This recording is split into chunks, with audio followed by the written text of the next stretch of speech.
Ashama Oromoo akkam nagaa jirtu kan kaabaa fi kibbaa nagayaa hundumtuu dhaamsa xinnoon qaba isin ilaallata dhageeffatteen gatiin seenaan si gaafata.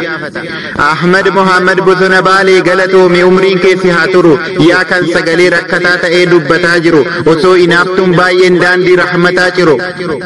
Rabbiin geessee addunyaa harka keessi haa kaayu jiraa fi du'aa keetis jannataan si haa faayu obsaan irra tarkaanfadhu kiyyoo aduwwiin kaayu.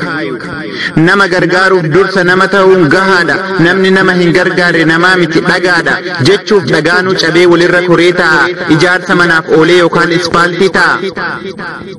Raajima dhageenna bara kana miidiyaa gubbatti kan jedhu nama gargaaruun dirqama koof kee miti maaliif dhufta biyya koo biyyi kee asii miti. Mee yaa ummata kiyya maaliif akkas jedhama rakkataan kutaaf naannoo maaliif adda baafama bakka fedhe jiraatus gargaaruun kee dirqama amantaa fedhe qabaatus namni kamiyyuu nama. Waan meeqa dhageenna waan meeqa agarra wallaalaan baay'atee nutti ta'ee farra alaaf biyya keessaa nutti cufa karra. Nama siyaasa dhiisee deemu daandii bilisaa dirqamaan harka qabee karaan taane harkisa maqaa xurii fi gadhee duubaan itti fannisa abidda ofii qabsiisee oyitetti nu danfisa waa'ee jaraa dubbachuun baay'ee nama rakkisa.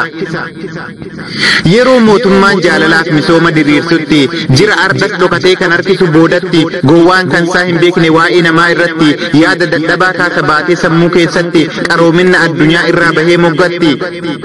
Badiyaa dabeessa bade kan yaanne waa'ee namaa nyaatee bulee garaadhaa kan qabne murtii lamaa.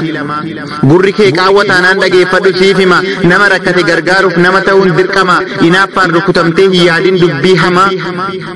Ofii gochuu dadhabnaan namatti mataa baatta rakkataa ollaa kee jiru dhiiftee qabeenya hirmii nyaatta dudduuba namaa deemtee maqaa namatti laatta.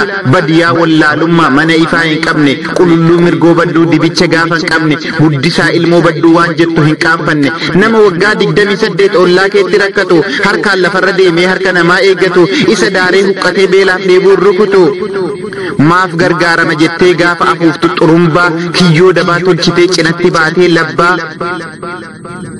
Boru maal jette rabbiin guyyaa fuulduree isaa qabriin mana addaati eenyuufuu dimimmisa kan jettee hin tolfanne asiinatti dhimmisa firatu boo'ee awwaalee biyyootti uwwisa.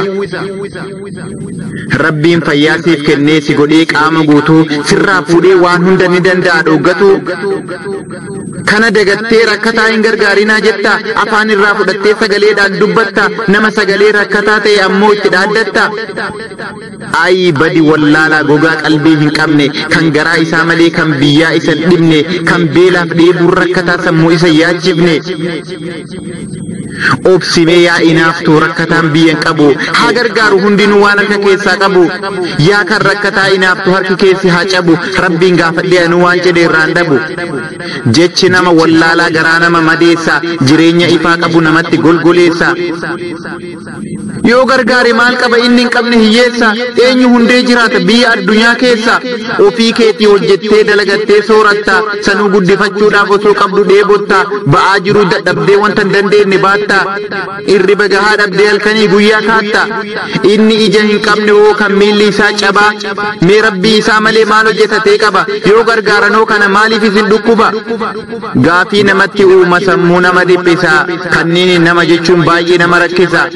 Yaa ummata koo gaarii ummata garaa laafu hin dhagayinaaf falfaltuu warra rakkataa inaafu gargaaraa waan qabdaniin rakkataa rakkoo fura waan facaafate namuu boru haammachuu jira galatooma.